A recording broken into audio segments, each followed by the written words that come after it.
So let's dive in. Most people assume that thinking with the mind of Christ means trying to imagine what Jesus would do, right? Like walking around with that WWJD bracelet all the time. But what if it's not about imitation at all? What if it's about stepping into shared consciousness, so close and so alive that your thoughts are no longer separate from his?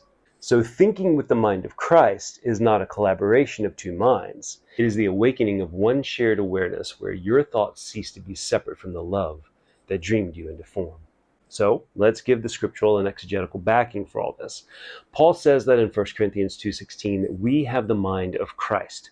Not will have, not should strive for, but already have.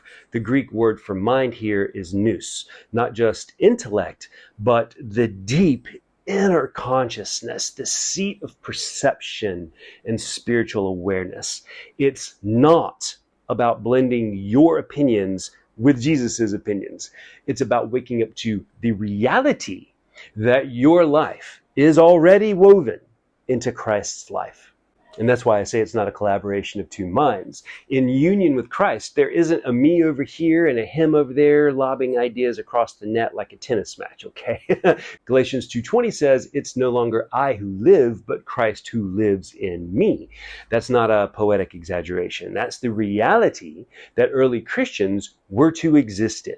In fact, this is exactly the kind of union that New Testament writers were pointing to when they spoke of the Christian life in mystical terms. And yeah, this is where people flinch when they hear that word mystical, they get all freaked out. But that is definitively an early Christian word. In the Greek New Testament, the word behind mystery, mysterion, it's everywhere, showing up close to 30 times. Paul uses it to describe the gospel itself, for the union of Christ in the church, for Christ in you. And the earliest Christians, they did not shy away from this word. They lived it, okay? And when we abandoned it, others claimed it, okay? And reclaiming it now isn't introducing something strange. It's returning to the heartbeat of our own faith. Mystic is not a dangerous word. When you study the history, you see it is a New Testament reality that we are called to. So getting back to it, the awakening of one shared awareness, this is exactly what Jesus prays in John 17:21, that they may all be one, just as you, Father, are in me and I in you, that they also may be in us. And ancient Christians use words like theosis and perichoresis to describe this, being drawn into the very life of the Trinity until there is no separation in love or in thought.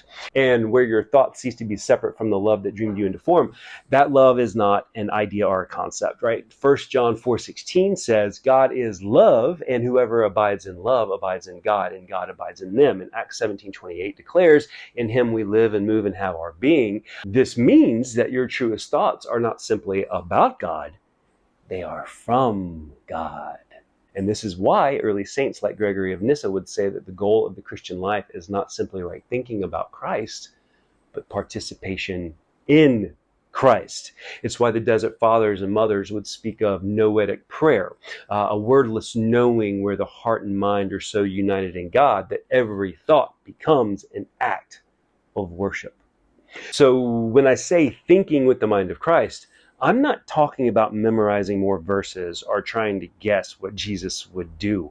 I am talking about letting go, releasing the illusion of separation. It's realizing that in the Spirit, your awareness is held within His awareness. Your life is braided into Christ's life, and your true thoughts are rooted in the love that has been calling you into being since before the foundation of the world.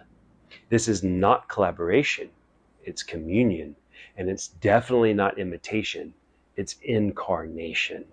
And that's the invitation, not to think about Christ from a distance, but to think with Christ from within the very heart of God.